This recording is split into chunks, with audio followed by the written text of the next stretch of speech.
Welcome back. Let's bring in our guest and build up on what is playing out in Kaduna State, where the numbers keep changing. So I'll stay safe. Around over 150.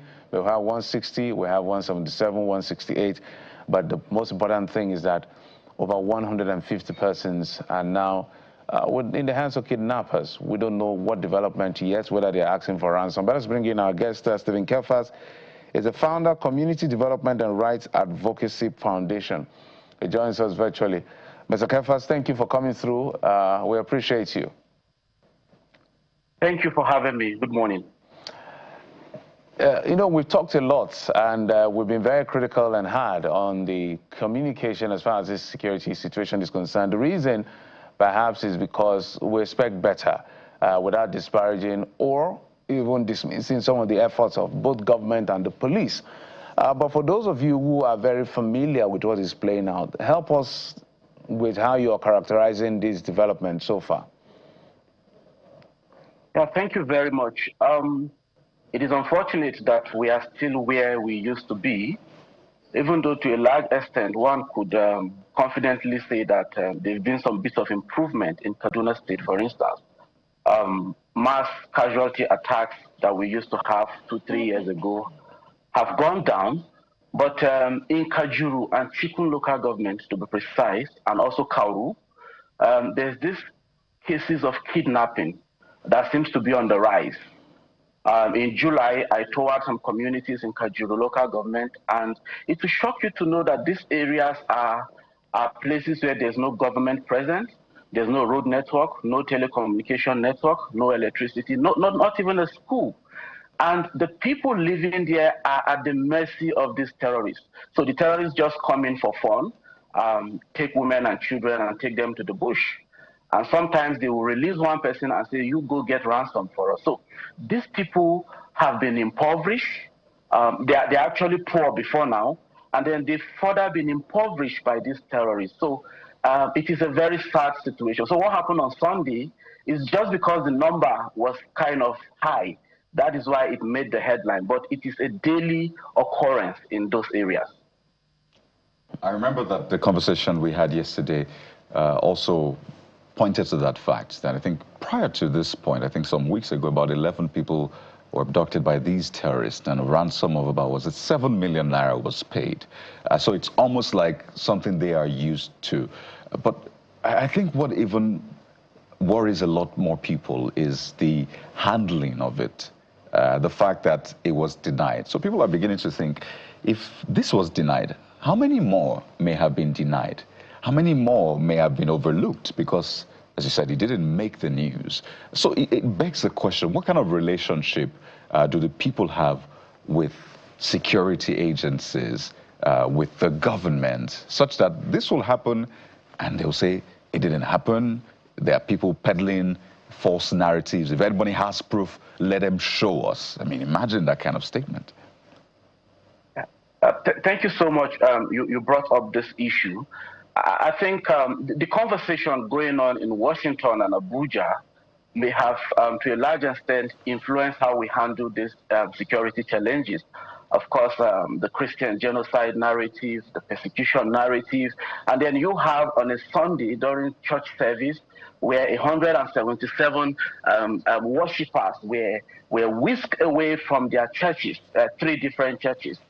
So, I mean, you wouldn't want that to be in the news. But I think we need to be factual in this conversation. Now, around 10 a.m., 11 a.m. on Sunday, I got the news because I have my network.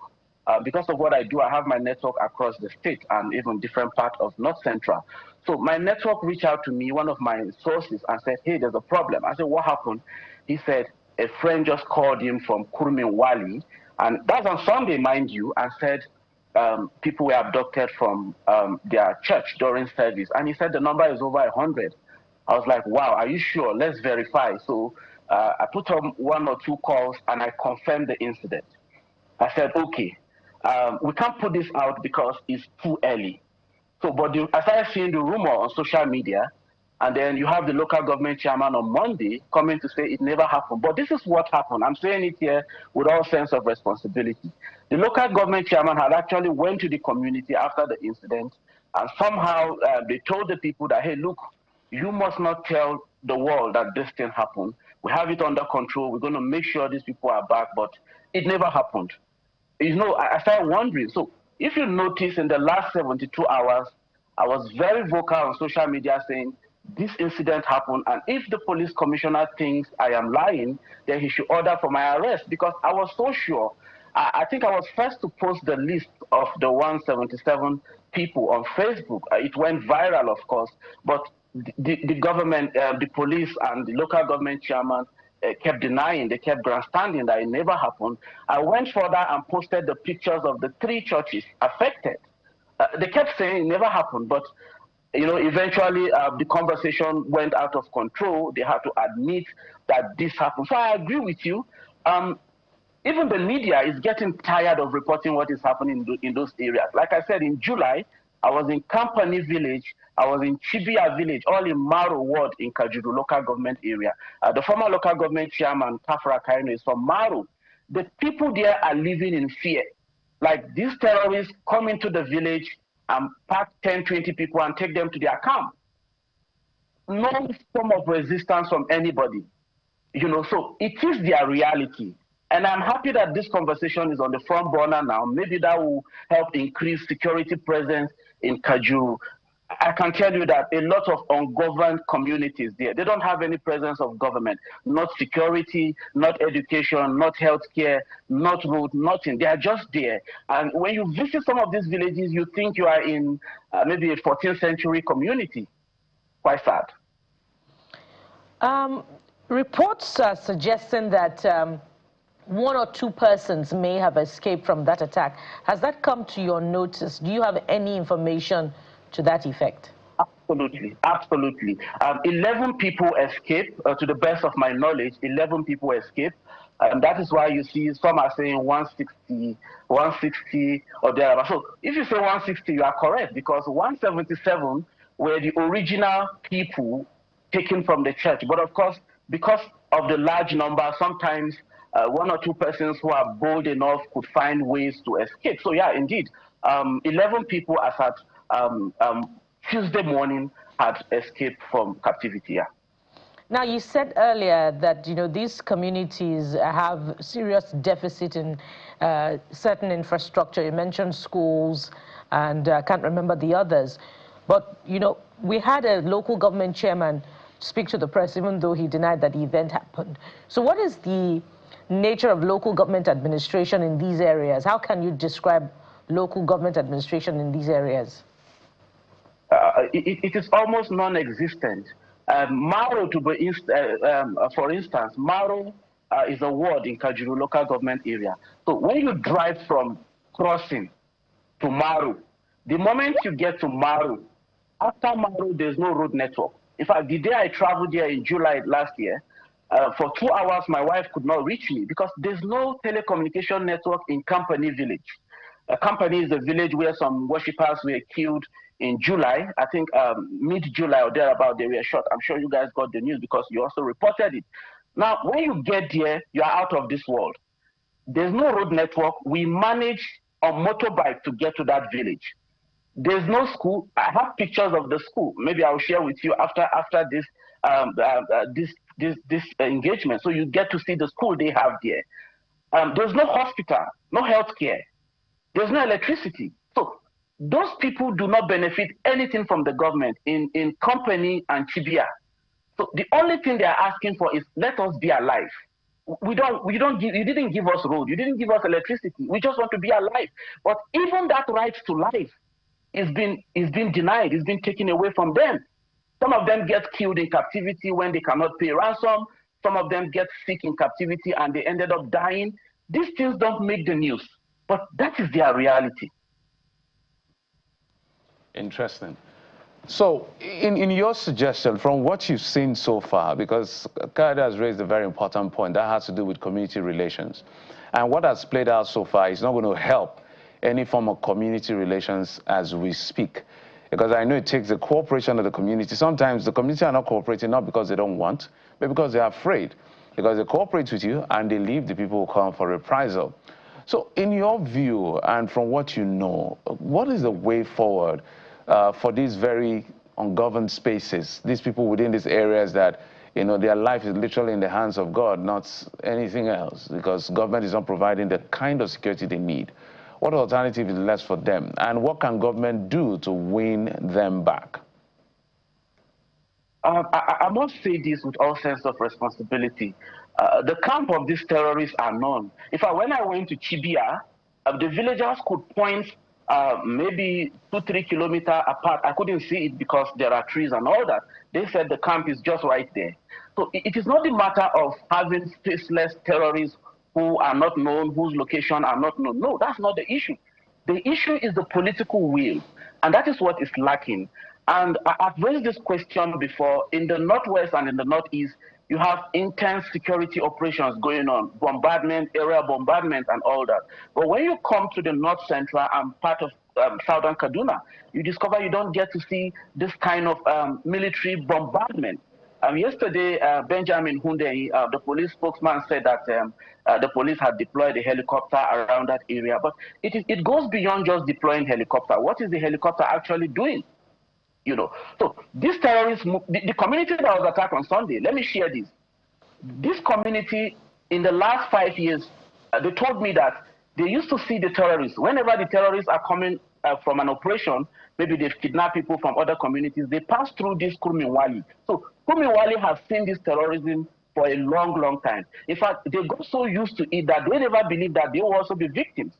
Because the community is the part where these terrorists, if people are going to pay ransom, they also pass through that community to go pay ransom. So it has become like a business. It has become the new normal for them.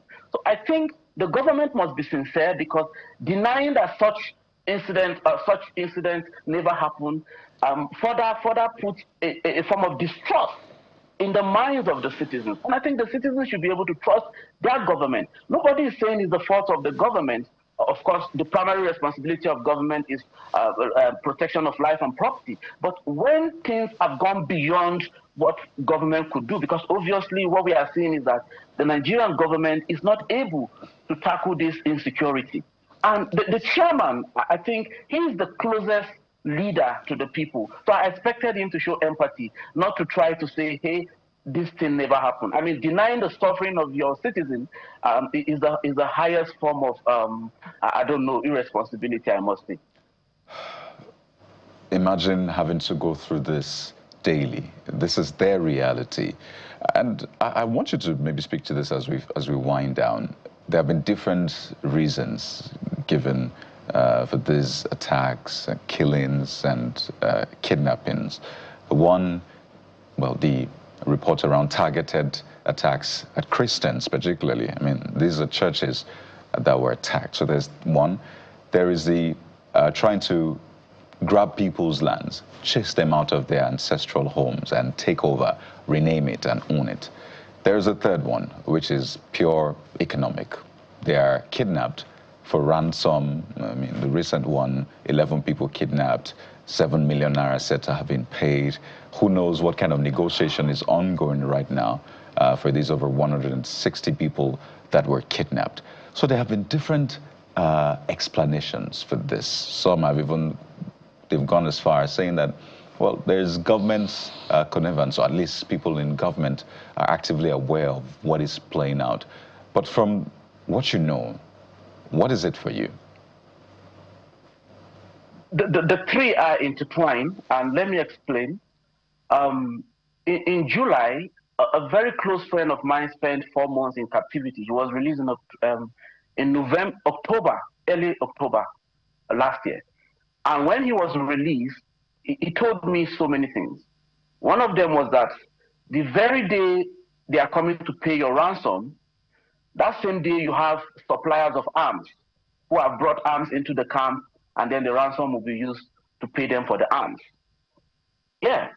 So it means that the kidnap that is going on is to raise funds to acquire more arms. So it means there's no end in sight. It means this criminality, this terrorism is not going to end anytime soon. Because I was wondering, I said, what do these terrorists do with this money? Because they don't look good, they don't build houses, they don't have cars.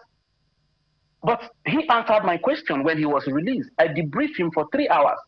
And he told me that any day there's a ransom payment on that camp, somebody is bringing arms to supply to the terrorists. So are they building their own? Are they building their own army, their own militia arm gradually? Obviously, that is what it means, because in November, in August last year, I had reported that about 3-trailer load of Lakurawa fighters came in from the Sahel, from Niger to Sokoto State. Nobody did anything about it. So these fighters keep coming in, or these terrorists keep coming in, whether from Mali, whether from Niger, and then you already have a system where funds are acquired through ransom payment, and then they use it to acquire more arms. So we don't know what the future holds, because I believe that they are building a stronger network, and that is why it is spreading. You could see Kwara State, Kogi State don't used to be in this conversation, but now you have such activities going on there. So it is a complex issue that the government is not really handling properly. And then talking about whether it's targeted, I believe it is also targeted, because how do you explain that on a Sunday, 177 people were taken away from their churches? And in the same Kajuru, in July last year, 3 people were killed during an attack. They were in the church. So how do you explain it? And the issue of land grabbing, it is true. There are communities, over 40 communities the last time I counted, in Kajuru local government area that have been displaced, some of them occupied by these terrorists. So I think we've lied to ourselves for so long, and if we must get it right, then the government must first and foremost acknowledge what the problem is. Saying it is not genocide, it is not persecution. I mean, if 20 people are killed for no reason, to me it's genocide. In fact, if one man is killed for no reason, I think it's a big crime against humanity, not to talk of 20, not to talk of 50. And these things are happening not just in Kaduna State. I was in Yelwata 5 times after the attack. Yelwata is now a shadow of itself. Nothing has been done there. 258 people, I have the names, were killed in Yelwata. But the argument you hear from the government is, oh, there were 60 people or 100 people. I mean, that should not even be the conversation. The conversation should be that people are being killed, people are being abducted. What do we do to stop it?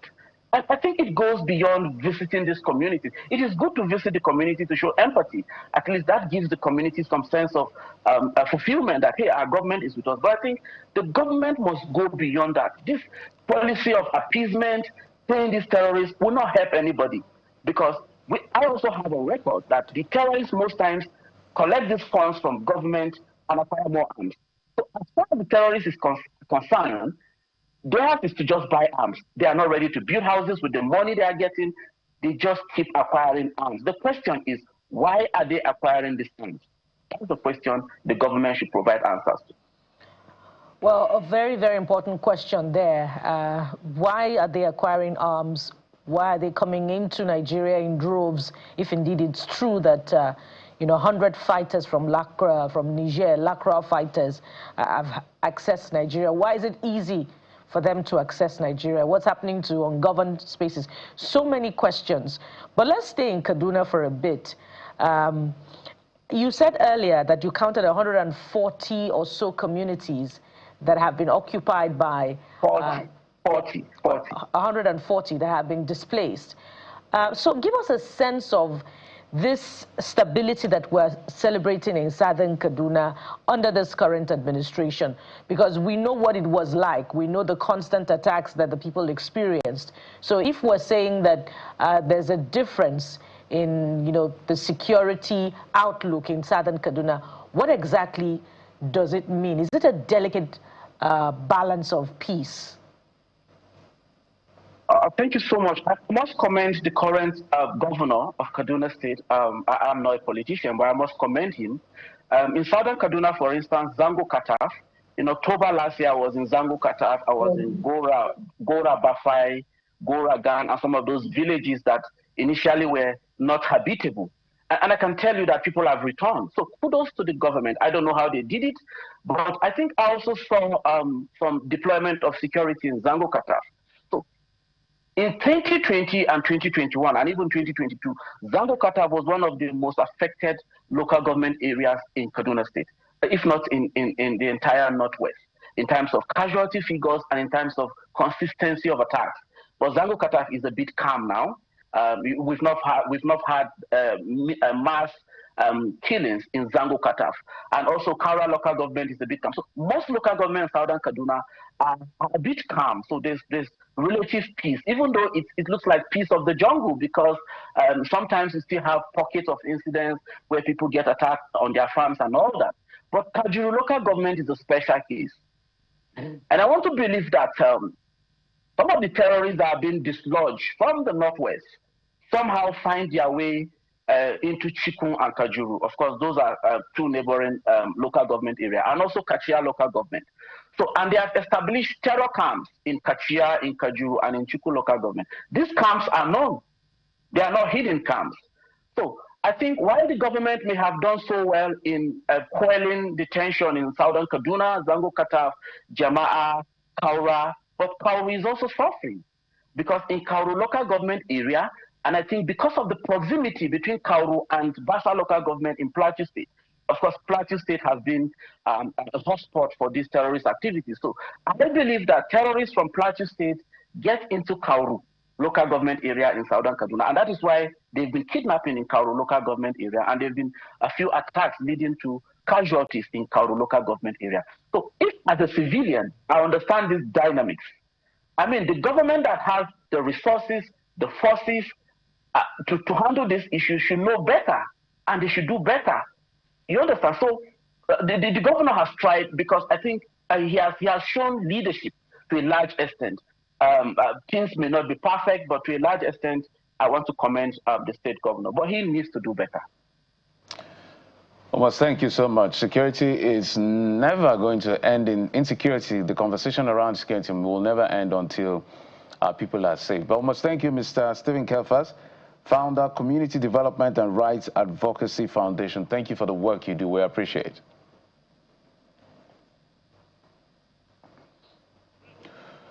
We'll take a break, and when we come back, we'll continue with the other leg of the conversation. Join us again.